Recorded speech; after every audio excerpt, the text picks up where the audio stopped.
Welcome back to another YouTube video. Today, you're here with your boy Easton Grostefan, and I'm going to talk you through my journey of getting to a 5-minute goal for my ultimate goal, health project. Anyway, jumping right into it, week one was, Tough. don't get me wrong, it was a serious grind. Anyway, started at a 5:45 time, and I thought it was okay, but I thought, hey, let's test my speed endurance and see what we can do. So week one was brutal. Started off at a 5:45 and was able to shave a few seconds here and there, but nothing critical. I started off with 400 and then 200 and then 100 sprints and miles to maintain that pace I wanted to do throughout the entire journey. So the mile pace was started in week one. We jumped to week two, and that's when we had Significant progress. so that's when I shaved about 25 seconds off my time, which I thought, boom, that's amazing, right? So I got down to about a 5:20-ish on average when I was running. So that was definitely a milestone there in itself. And even though I was running and feeling like I was doing pretty well and I was in my peak shape, I had a lot of muscle stiffness just because of all the intensity, like working out anywhere from 45 days a week and didn't recover very often. So a lot of issues that came with that. But I didn't want my risk of injury to go up and skyrocket. So I kind of stretched and did a lot more hydration then, trying to aim about 80 to 100 ounces a day, which was hard for me at first. Going into week three, we jump right into a lot of dynamic and static stretching I took on. To begin with, I didn't really think about doing it very much and thought about just booking it and seeing what I could do. But stretching definitely helped me loosen up because, I didn't want to be injured whatsoever. So I thought, yeah, let's try that. So then I was able to get my time about to a 5:04-ish. So week three was significant progress as well.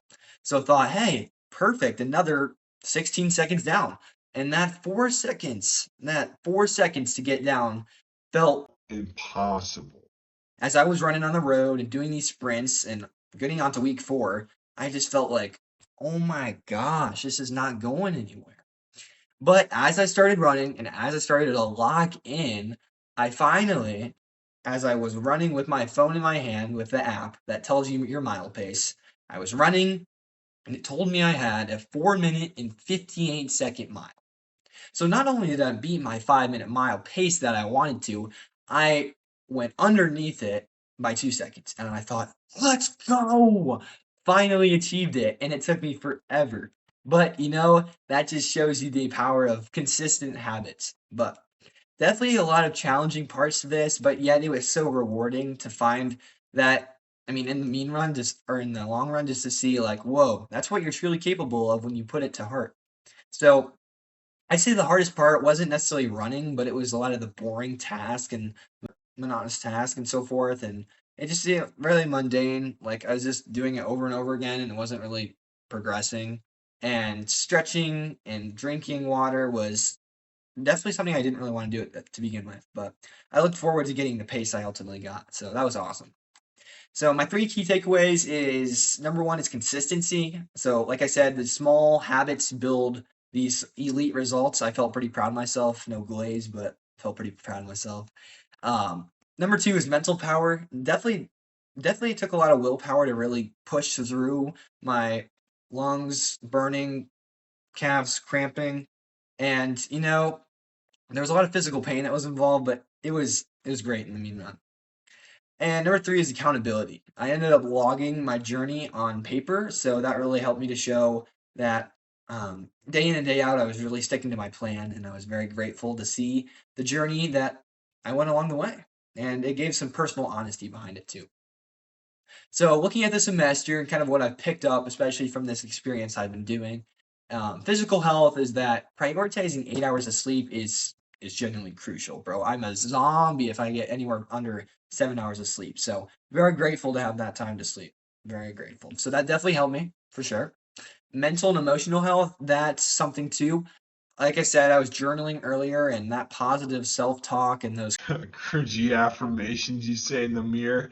those actually worked, and I thought I feel pretty good about myself. So that really helped me along the way too. So that's something I picked up from the mental, emotional health side of things. Regarding social health throughout the journey, I would say surrounding myself with godly um, friends, even though I've kind of been away from school, which has genuinely sucked. It's been awesome to be at church, finding those friends, people I can just dab up um in the church cafe or go to different events with. It's been awesome. So that's been great just to be able to have a strong social health even outside school. And spiritual health, I'd say definitely setting value driven goals. That may seem like what and kind of secular and finding your purpose within your goals, but I definitely found it to be strong to do that because it just showed that, I don't know, that purpose that you're being productive each day and being able to push yourself and pursue greater things and keep improving has been amazing. So that's my spiritual takeaway. So all to say, I got 458, and yeah, who knows what happens next year. So Catch you later.